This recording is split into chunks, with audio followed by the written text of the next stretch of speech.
I will say I haven't run away from things, but how often have I run to something? Am I seeing the pot of gold at the end of the rainbow? Am I running to something? That line has shaped the way I'm prioritizing and setting goals now.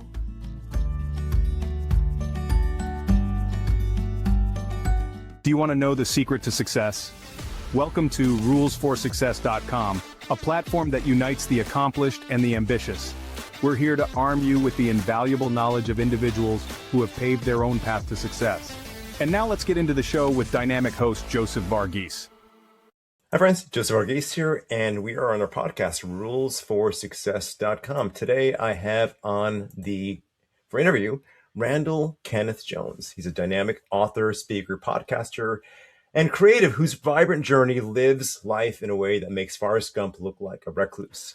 He's a storyteller, speaker, author, podcaster, communications consultant. He's done a lot.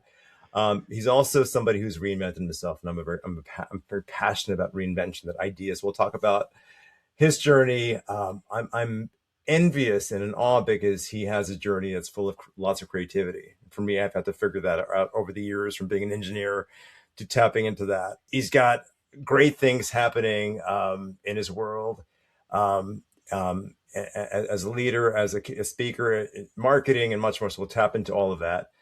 And Randall, it's great to have you. Randy, it's great to have you here on the podcast today. Break all the rules for success. Break all the rules for success. Bob Orr from CBS News did that Forrest Gump quote. That's why I laughed. That was such a great quote. And I was like, man, if you think that Forrest Gump, I got it on Forrest Gump, you don't know how much time I spend looking at a computer. That's a whole... Okay. Forrest Gump was running around doing stuff. I spend a whole lot of time doing this, but okay. I mean, I'll take it. So you were in the creative arts for some time, and then you stepped into entrepreneurship and into like helping brands and businesses. And tell us about your journey. I know you've written 2 books over the years too. So I'd love to hear your journey and how you kind of brought it all together, reinventing yourself and beyond.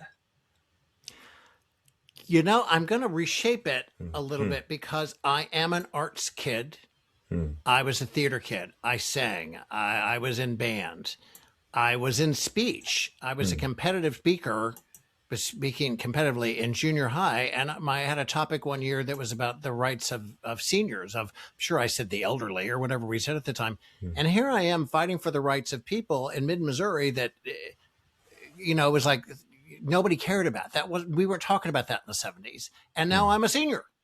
Now I am that person, and I'm fighting to a certain extent and I always have been, for the rights of those people, but I am my arts education. And my entire path it's been wavy, but it's all been about the fact that I'm a creative brain. I'm so right brain. My left brain is almost dormant. You and I were talking about that beforehand. Left brain, right brain, your engineering side. The thing that balances out my wild creative side is that I'm a Virgo, and that's annoying. That's the lists. That's the lack of spontaneity. That's the pre-planning. But sometimes I wish I had the technical side, and I don't. But everything I've ever done has been an offshoot of creativity. And that's what the arts give a child. Yeah. Whether they become a professional actor, a professional singer, musician, they get expression. Yes. They learn to think about what words mean, how to sell words, how to speak words, how to sing words, how to deal with emotion, how to express emotion, how to understand emotion. When you're an actor, a young actor trying to explore a character and their motivations, that teaches you how to explore the character and motivations of people around you. Yes. Arts education to me is everything. Educators are everything to me. Boy, soapbox number 1. Well, actually it's number 2. Arts education is number 1. Soapbox number 2 is if you have a teacher or a mentor or a former boss or a human being that has impacted your life in a positive way because of the World Wide Web, they're easy to find, or should be. Find them and tell them. Thank them. Yeah. They probably don't know. Yeah. So that was a big all over the place answer to your first question. But no, I am my arts education. And everything really has splintered off of that. The public speaking, the writing, the creative side, the copywriting, the marketing, the public relations side. I've just always sort of gone down the path and let my creativity take me to the next place. And I've trusted in that creativity. And that's so important. Like I have two young kids and they're exposed to a lot of musical theater, and we're my wife and I are just committed to that. My daughter does dance too, and she signs in dance. She's natural. She smiles. She's like fully present, and you can kind of feel her connected, like the smile with the movement and all of that. These are skills that I didn't have as a kid, and I had to figure these things out later in life, how to be congruent with all of that as a leader, podcaster. I know you've done podcasts too for a number of years with On the Nose, KNOWS, nose being on the nose. On the KNOWS, yep, 8 years. Yeah, 8 years. Wow, it's quite a journey. 8 years. So how does all that blend? Like, it's to me, it's like so magical, and for entrepreneurs, for our community, creativity is more vital than ever before, right? Especially in this age of AI, where people lose touch with and like really feel into what they're putting out there, right? And we talked before, you and I get podcast requests quite often, where people use these AI communications messages, going back and forth, where it's nonsense, right? And we can see that when something gets lost in the midst of that. How are you dealing in this new era of, AI? And I know the internet's been around for a while. When I was in college, the internet became the thing it is. And now it's like this whole new thing is here. And, you're in this world, right? You've interviewed Broadway shows, actors, performers, leaders. Yeah. You're in that space. How is it like affecting all of that? Oh my goodness. Not that your questions aren't big or anything. You ask a question and it can be the whole show. It's a pretty wide question I just asked you just now. AI, I say I have a love-hate relationship with it. I do think it's a wonderful tool. And I am fair when I say that creativity created AI. Very, very brilliant programmers created and program AI. I got in an argument recently with an artist, a painter friend of mine. I said, AI does not have a heart, does not have a soul. And he's like, but look what AI creates. I said, oh, I get that. But AI really, truly doesn't have a heart and truly doesn't have a soul and doesn't really have the ability to move. And I've AI's done some amazing stuff. Yeah. I one of my clients, I asked AI to do his bio in first person, combining him with Indiana Jones. And oh my God, the bio that AI wrote for this guy, taking this healthcare professional and merging him with Indiana Jones, it was insanely ridiculous. To me, AI is a tool to feed my creativity. Yes. It's a tool to make me better. Yes. Now, my next book, AI will not play a role in that. I'm 63. I'm too hardcore. No, that needs to come from me. That needs to come from my heart, my soul into that.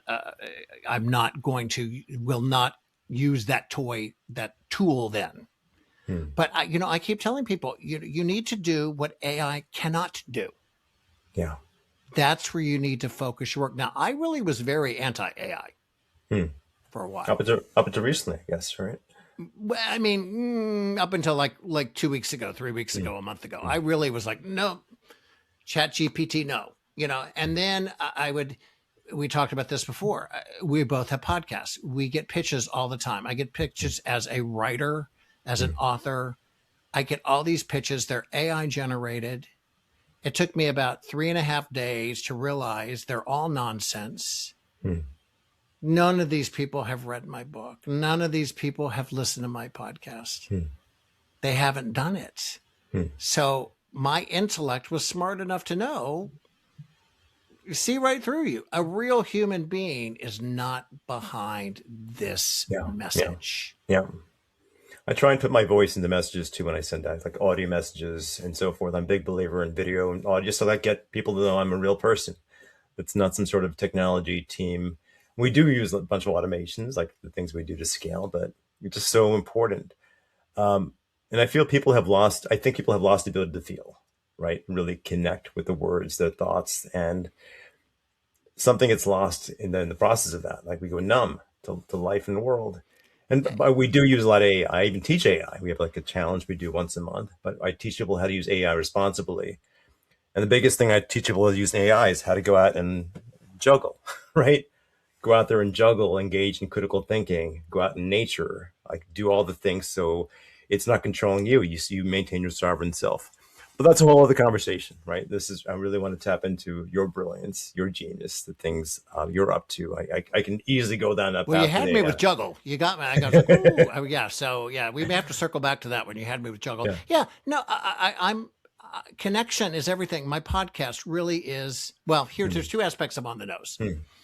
To be successful podcasting, we are told we need to follow a niche. I followed a niche up until I was probably 29, 30 years old. If it didn't happen on a stage, I didn't care about it. I had a job, didn't have a career. I had a job, but everything was theater. That really wasn't a healthy way to live. It's not a healthy way to live inside one silo of any aspect of life, in my opinion. My husband and I celebrate our 30th anniversary on June 1st of this year. When I met him, he just opened me up to a lot of things I had never been interested in before. And I became a much more diverse thinker. My interests grew, and I became more interesting, and I became more interested in things around me. So to me, that was my problem with my podcast. If I find it interesting, I wanted to have you on. So I don't want to say all over the place, but I had a lot of different types of people on, especially if somebody pitched me and their topic scared me. As soon as the topic scared me, I was like, I have to say yes. Yeah. If you're legit and this topic scares me, I have to say yes. I also try to look for the best in people. There's so much negativity. Negativity, unfortunately, sells. Positivity doesn't. Polarizing audiences sells, and getting people to feel. That's a niche. A niche sells. More broad thinking does not sell as well. But I was like, I cannot change who I am to suit anybody else's idea of success. Does this show make me happy? Susan Bennett, the original voice of Siri, is my announcer. The queen of AI, the OG. She's my announcer. But does this show make me happy? Does it represent Susan and I as individuals, the types of people that we want to celebrate? And I really got to rethinking that the show's really become about the arts, which no big surprise, I'm an arts kid. Humanities, and I love the world that humanities opens up. Human behavior, literature. Nothing I love more than reading somebody's book, any type of book, and talking to an author. That's so great. But creativity, there's creativity in everything. There's creativity in everything. Everybody has the ability to be creative, and connection. And I think it's so cool. We don't know that much about each other. You wrote me and I wrote back, and you said you want to do the show, and I said yes, and 2 days later we're doing this. So, but we made a connection that I thought, let's explore this now. So am I all about preparing? Yeah. And did I listen to some shows of yours? Yeah. But I didn't shy away from the opportunity to connect with somebody who politely and thoughtfully approached me, which you did, and whose work I said, I like the way this guy thinks. I want to know him better. Part of my reason for interviewing you is selfish. I interviewed my friend Jennifer last week, and she's a voice coach. And I'm very fascinated by that world. And I think it's so important for people to tap into it as often as possible, and understand how creative people think. The way we raise our kids is part of that. The reason why I studied 5 years of improv was to get out of very technical thinking to being more in the moment. It's probably saved my relationship and my marriage over the years, being able to be in the moment. I'm going to cut in. Improv is yes and. Yeah. Agreeing. When somebody, if you don't know what that means, when somebody presents an idea to you in an improv, you always agree to it. Oh, you must be that Martian who lives next door. You would say yes. You just agree. When you say no, you stop creativity. When you say yes, you accept the creative impulse given to you. And by saying, and you add to it. So any improv artist is going to teach you to be more creative, because if you say yes and Colin Mockery, I've interviewed him from Whose Line. He lives yes and in his life. It's a great place to live. It really is. Yeah. Pre-COVID, I did a musical theater improv immersive at Magnet Theater in New York City. This is like a week before COVID became a real thing here in New York.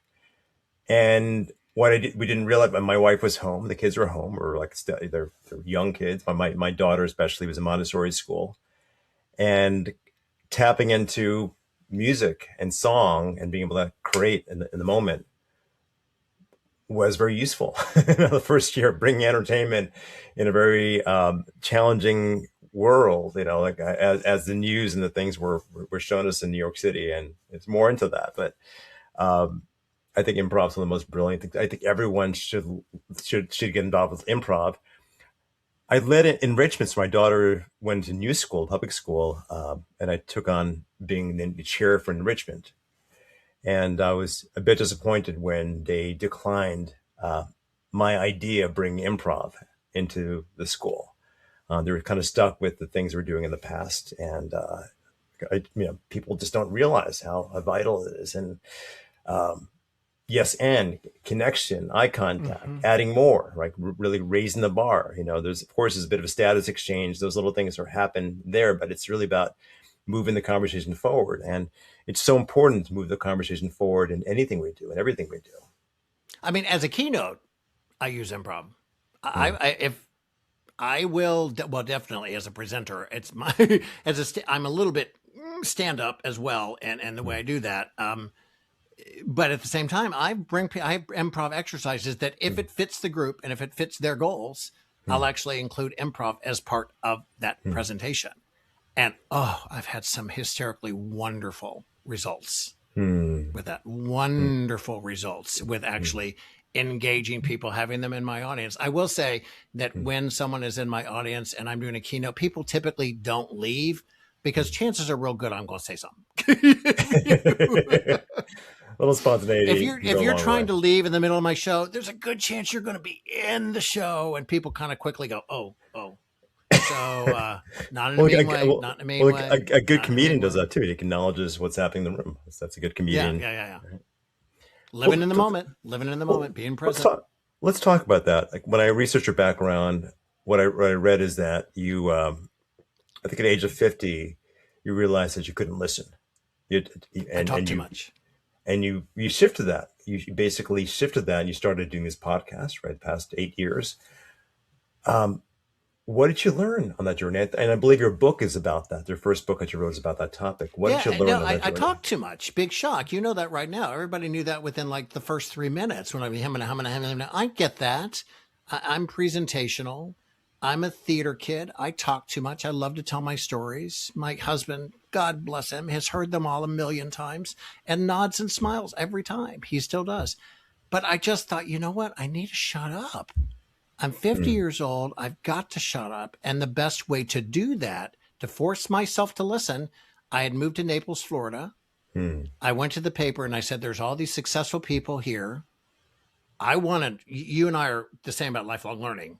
Teach me, teach me, teach me. I want to experience new people and new things and learn new things. So that was the fuel behind that. But the other goal was, there's all these successful people. Has anybody talked to them? And they said, no, do you want to do it? I said, yeah. And I don't want your money. I want to write a book. To do that, to behave in a way that is consistent with being a journalist. And I'm a journalist. I am. I'm a little emotional to be a true journalist. I let my emotions in a lot. That's who I am. You have to listen or you can't do the job. It forced me to listen. So that led to my first book. And I really didn't know. Okay, I've got copies of them. It led to my first book, which is called Show Me, which is named for my home state where I live now, but we're moving back to Naples, Florida. So by the time this is live. Yeah, so we're moving back to Naples.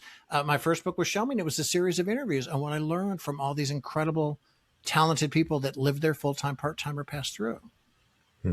And it was just acknowledging, I still talk too much. I'm doing it now. I'm doing it now. I think we all talk a bit And I think people want, I mean, Oprah says, I see you, I hear you, what you say matters. That's how she got masterful at the art of interviewing people, engaging people, right? And I watched one of her shows a few days ago about past lives. It's fascinating. Well, she's not in a niche. Oprah's never been in a niche. She has things she loves. She loves books. I love books. I mean, do I think it's interesting? Stedman did my show, Stedman Graham. Yeah. Loved him. Amazing man. His book that we covered was amazing. And people are like, well, haven't you talked to Stedman about having Oprah on the show? I said, no, I would never do that. That's disrespectful to Stedman. Yeah. Stedman is a brilliant man in his own right. I still talk to groups and to people about what he taught me. And I'm not going to leapfrog. I'm not going to do that. Yeah. Now, if she showed up in Columbia, Missouri, where I live now as a speaker, I might call him up and say, hey, can you hook me up? Because I think she's everything. I think Oprah's amazing. Yes. But more so, I wanted to make sure that Stedman received the respect that came with his knowledge, his ability, because he respects her so much. He does. And my Stedman relationship is more important to me than having a relationship with Oprah. So how did your theater days get directing musicals shape that creative aspect of yourself? We talk about improv, but I'm curious about how your theater days shaped who you are now.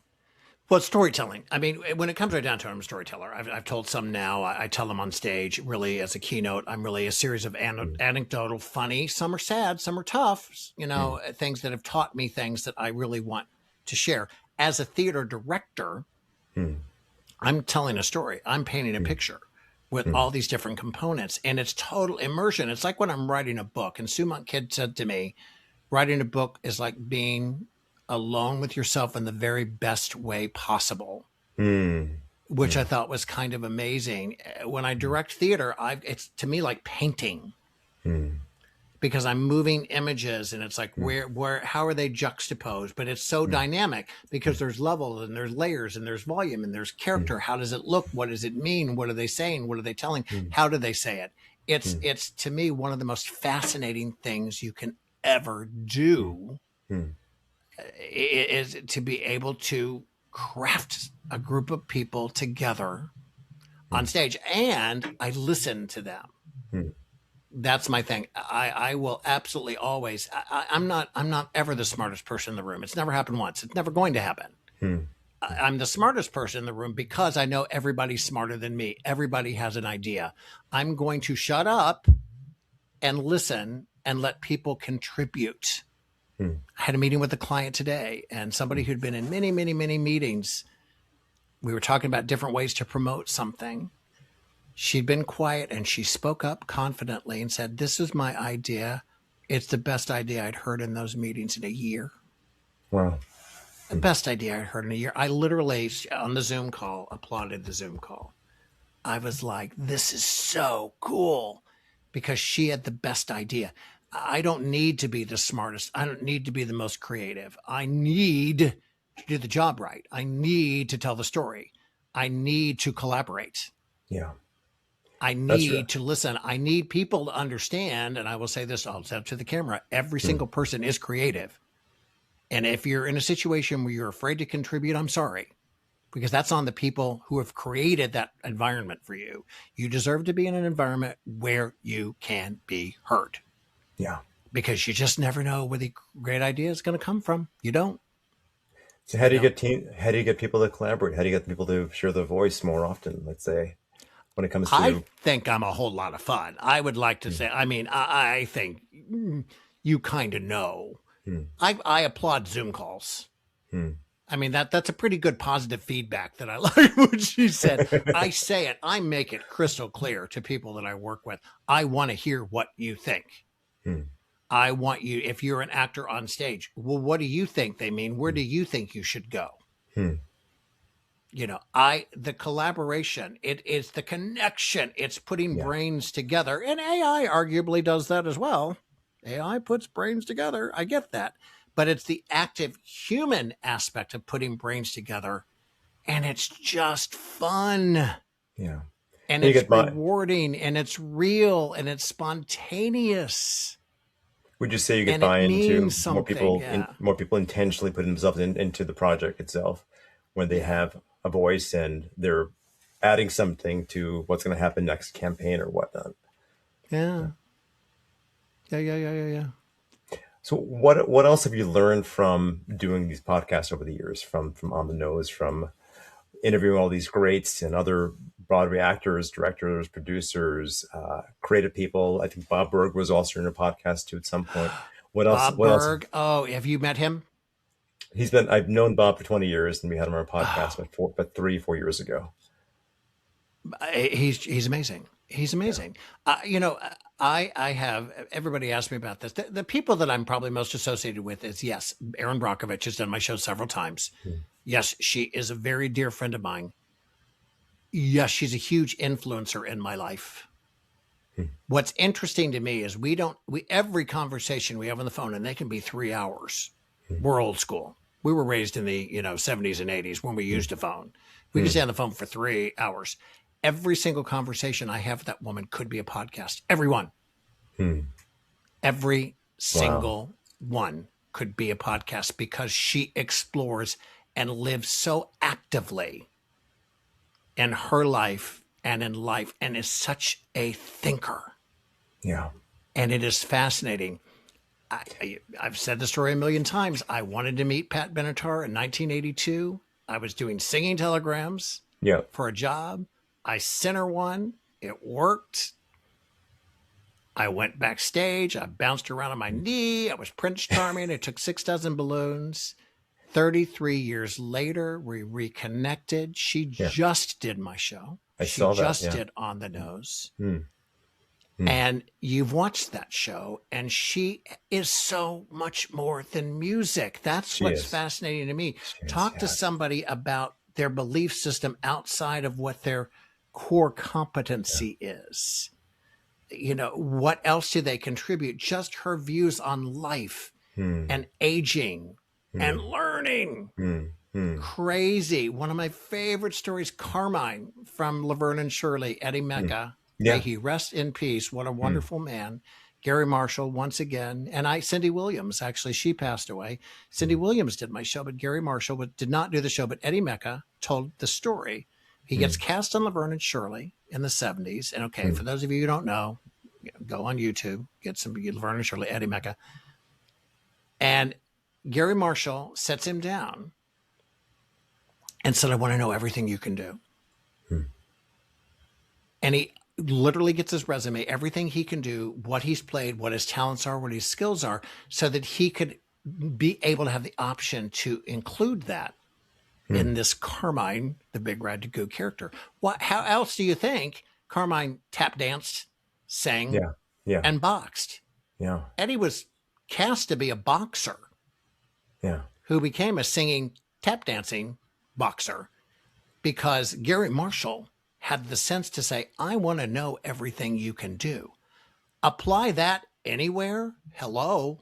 Absolutely. I've heard that too. And people don't do that with me. They don't do that with me. They go, oh, we need you to write for us. We need you to edit for us. We need you to speak for us. They want to look at this one resume entry, one thing that I do, and say, this is what I need you to do. And I'm saying, I can always do this for you. 9 times out of 10, they don't pay attention. Yeah. They don't realize what I can bring to the table. I don't want to make this about me.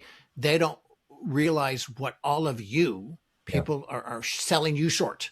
Yeah. Because they're not taking the time to understand your full capabilities. So you have to get in there and make sure, boy, I'm looking at the camera when I get serious, that the people that you work with know that you're there to collaborate, you're there to participate, and they need to understand the full scope of what you bring to the table. Yeah. So very important. How do people listen more? How do people learn how to listen? How do entrepreneurs, how do individuals, how do we learn how to listen? How do we learn how to listen? Are you Summers? Are you asking me that question? Yeah. I think most people are in their heads. They're overthinking. They're analyzing. They're often worried about where I used to be 25 years ago. I did a leadership seminar, and I realized that most of my life was trying to look good, trying to impress. When I got the weight of that, like who is this character that Joseph's trying to play, and what's the cost of living that character, being that character, trying to impress people all the time? I realized how much life is being wasted, right? And what I get from you is you're able to bring people on board. You know, you mentioned one of my fans, Pat Benatar, Mrs. Geraldo. Mrs. Geraldo. Yeah, that's what I call her, Mrs. Geraldo. And you're able to. Oh, she's the best. I think that's actually nobody's asked me that. To listen, you have to remove the fear of what you're going to hear. I've never answered that, and I kind of really like that answer. I'm not afraid to look at myself in the mirror. I find it fascinating. I'm trying to be the best person I can be. I'm trying. I don't always hit it, but I'm doing the best I can. I'm trying, but I'm not afraid what I'm going to hear. When people say something to you, it is fascinating to say why. Yeah. Now, especially, and will not do politics beyond this, when there's a political disagreement. I will say, I will not turn my back on a dear friend because of their political views. I will not do it. Because I believe people really are entitled to them. Absolutely. I don't have to agree with them, but if you take the time to thoughtfully ask someone why they have done something, why they believe something, first answer is going to be surface. It's not going to mean anything. And I hear that, but why is that the case for you? As long as you can annoy that person and keep asking why, you're going to ultimately, you may still not agree with them, but you're going to go, oh, that's where that came from. Yeah. That's where that belief system came from. That is the pain they're trying to cover. It could be trauma when they're growing up, maybe something that happened to them. It could be an incident of sorts. And in that moment, we have compassion, perhaps, or we understand, we step into their shoes, perhaps, right? Do you want me to tell you something else I've never said? I was afraid I have imposter syndrome. I've never said this before. So when you had to listen, what if I didn't understand what you meant? Oh my God, the horror of that. I live my life thinking, am I smart enough to be in the room? This Rebecca Newberger Goldstein, one of my favorite books, The Mattering Instinct. Both of us are all about our human need to matter. She's a Harvard professor. I have her on the show. And I told her the truth. I said, I was afraid to have you on the show because I thought, am I smart enough to talk to you? Wow. I told her the truth. She's a Harvard professor. I ain't. Am I smart enough to talk to you? Yeah, I was. Exactly. Because what I didn't understand, I asked her. And I prepared. I'm going to say something else. And I'm not saying this because I'm bragging. I'm told a lot by people. And thank you that I have the best interview. This is the best interview I've ever had. And I love that. And I appreciate that so much. And I do. All I do is read the book. You put the work into it. I actually read the book. Wow. I take lots of notes. I want to read the book. I want to talk to them. I study what they have to say. I think of its applications. I do this thing called prepare. I don't know if, I do that. That old-fashioned thing you call prepare. Yeah. I prepare. So what I'm doing really isn't rocket science. Yeah. So my fear of imposter syndrome came through preparation. I don't know everything she knows, but she doesn't know stuff I know. I absolutely adore her. She's one of my favorite new people in my life. I'm looking forward to learning about that and perhaps interviewing her too. So I appreciate that. Yeah. And keep in mind the other thing, I'm talking too much, but you know what? You really got me fired up. Well, I'm interviewing you, so you should be talking more than I am. I'm fired up. So I'm so profoundly lucky to have discovered my curiosity, to have exploited my creativity, to have been able to live a life that allowed me to do that for 30 years with the same man who's allowed me to do that. My children who have tolerated a Virgo for a father. I mean, I'm profoundly lucky to be able to do it every time. And you know this feeling that we get to do this and we're done having this meaningful discussion. And that feeling you get, because wow, that was so cool, I get to do that. But the other thing is, I don't know who we're impacting right now. I don't know. That's all I really want. I would like to think, I've always said, if one of my shows, if something I wrote, if something I said impacts one person today, in a positive or meaningful way, I had a really great day. Love it. Yeah.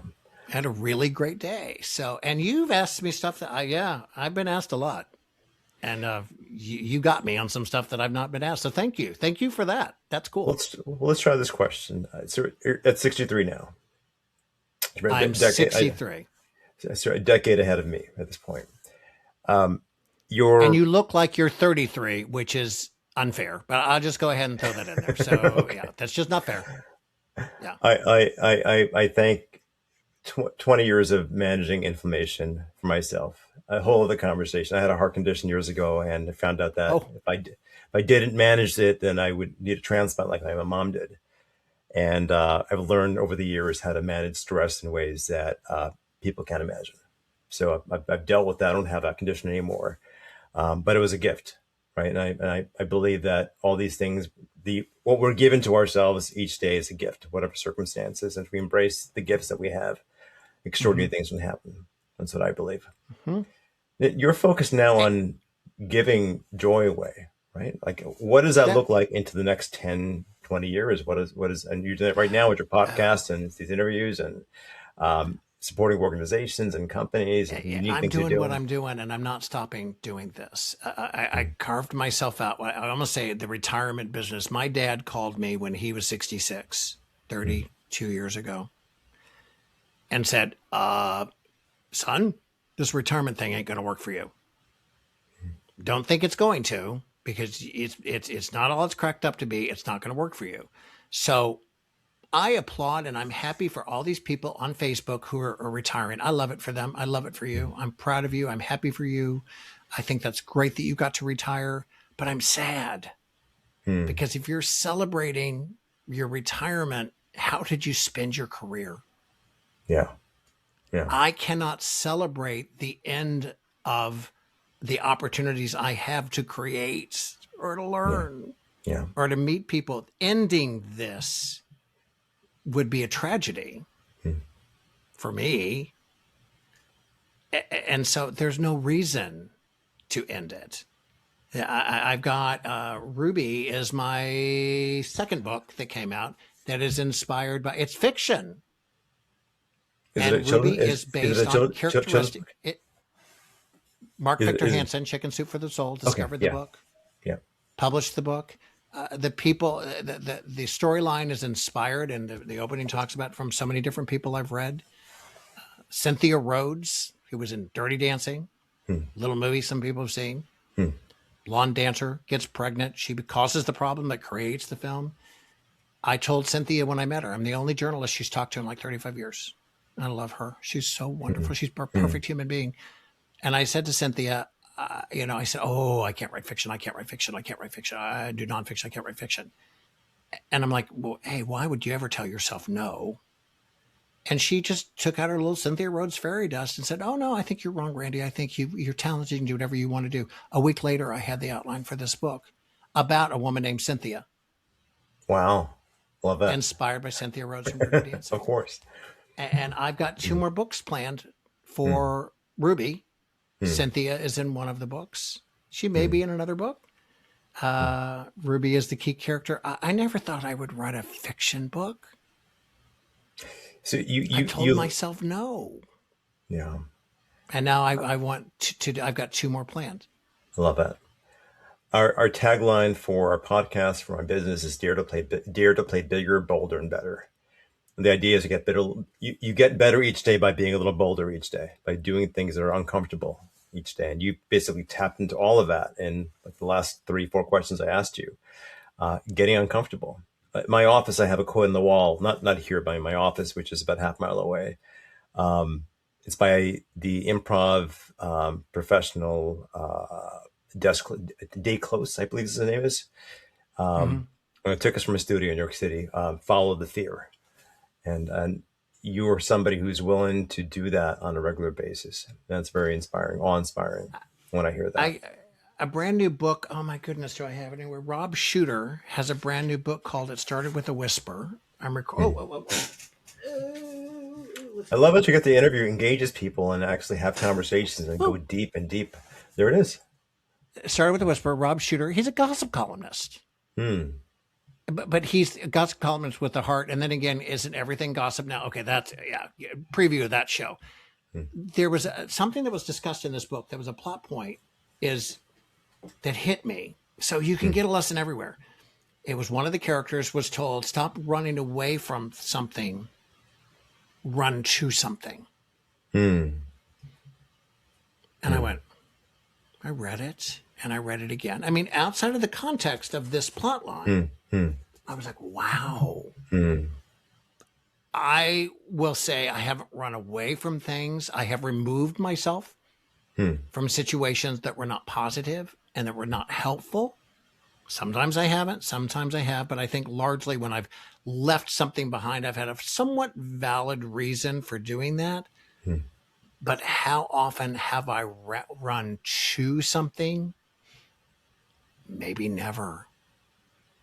Did I have a specific, I'm following the path, I'm happy, I'm doing things happen for me, I meet people. But am I seeing the pot of gold at the end of the rainbow? Am I running to something? So I can't wait. Rob doesn't know this because I haven't recorded the show. I can't wait to tell him that line has shaped the way I'm prioritizing and setting goals now.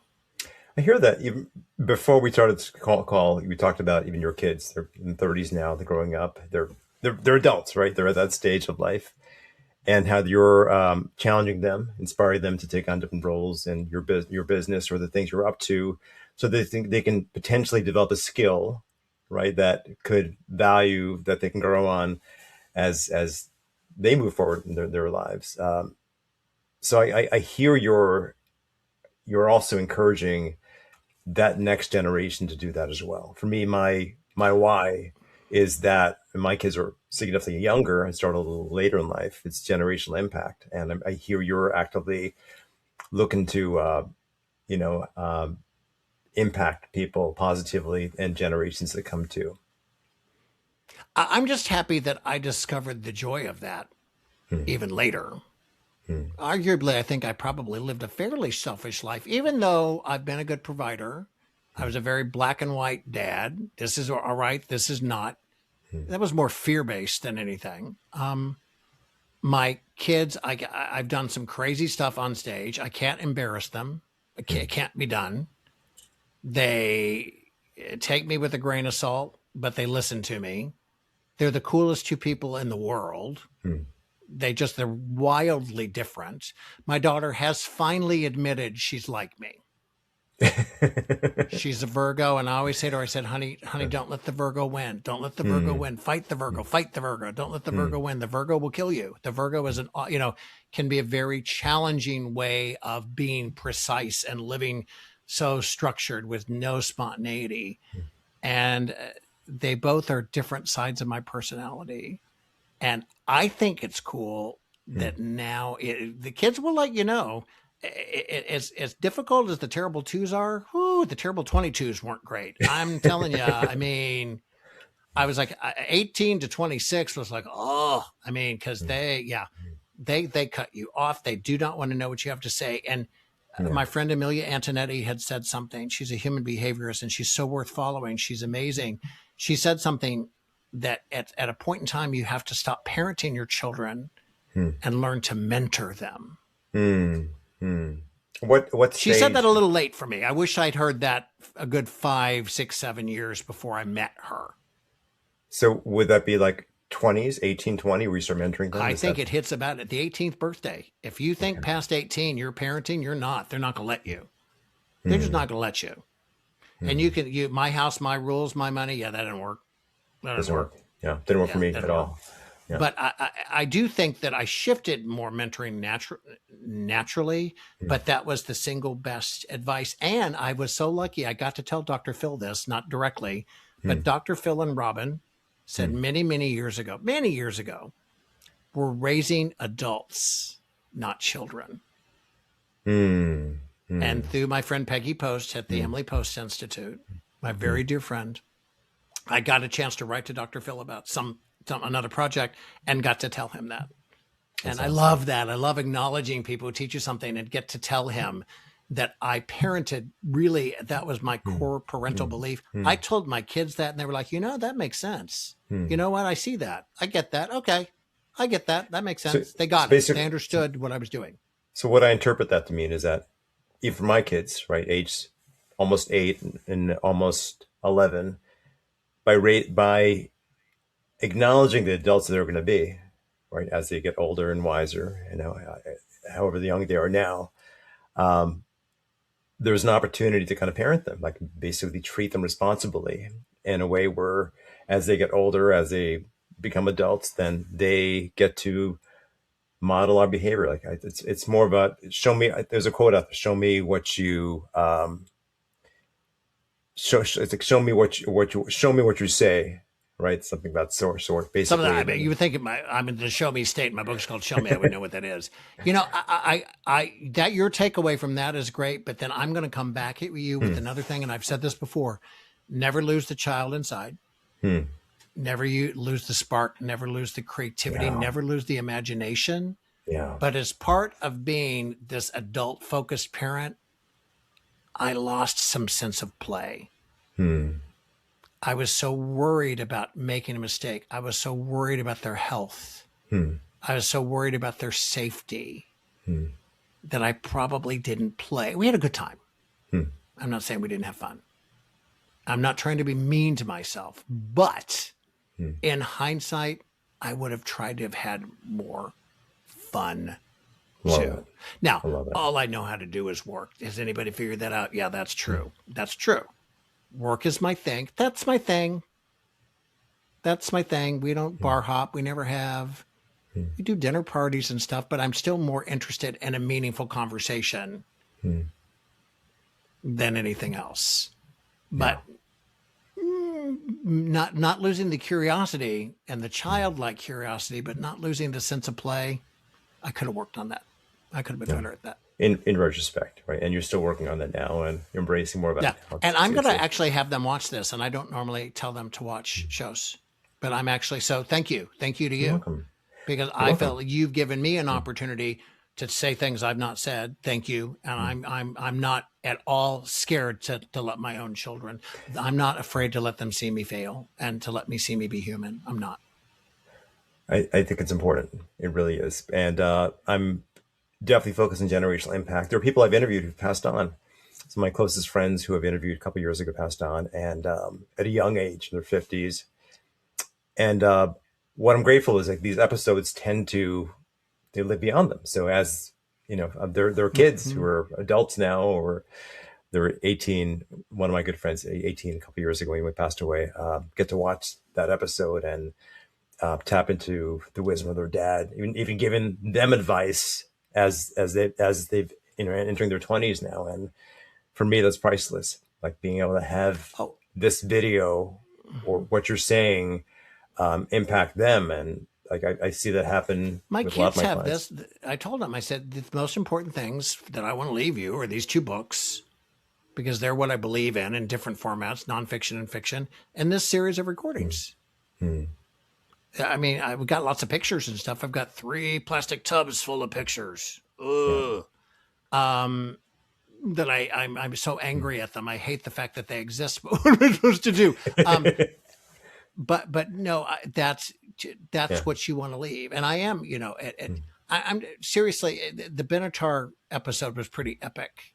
It was awesome. And her view on aging and her view on legacy and her view on thought and thinking and having enough time. And her fearless way she discussed all of this. Yeah.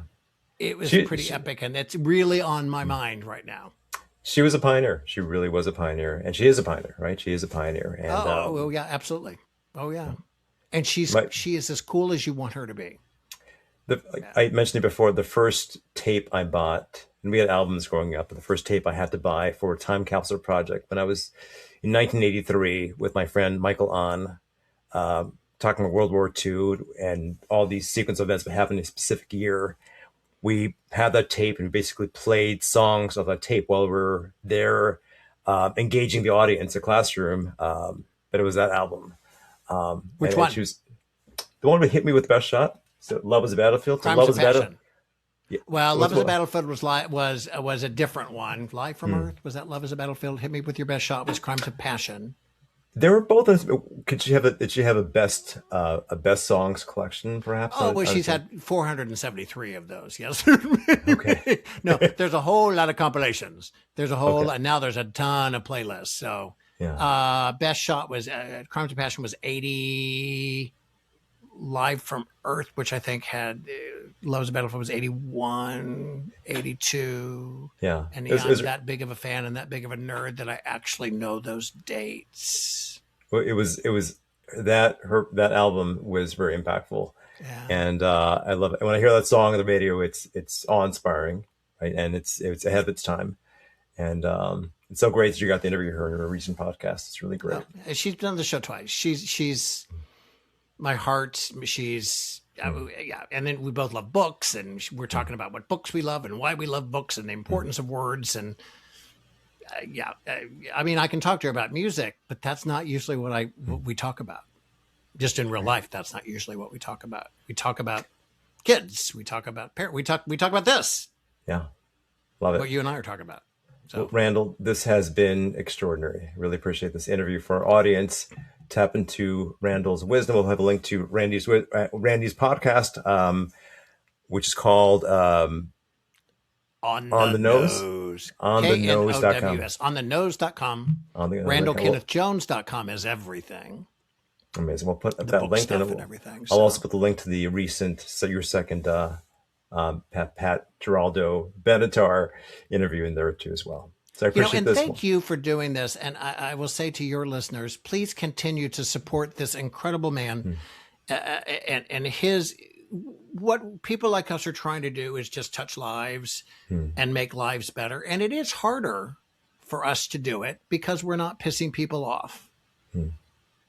Because we're not, and we're actually, and that's not as appealing, and it's a shame.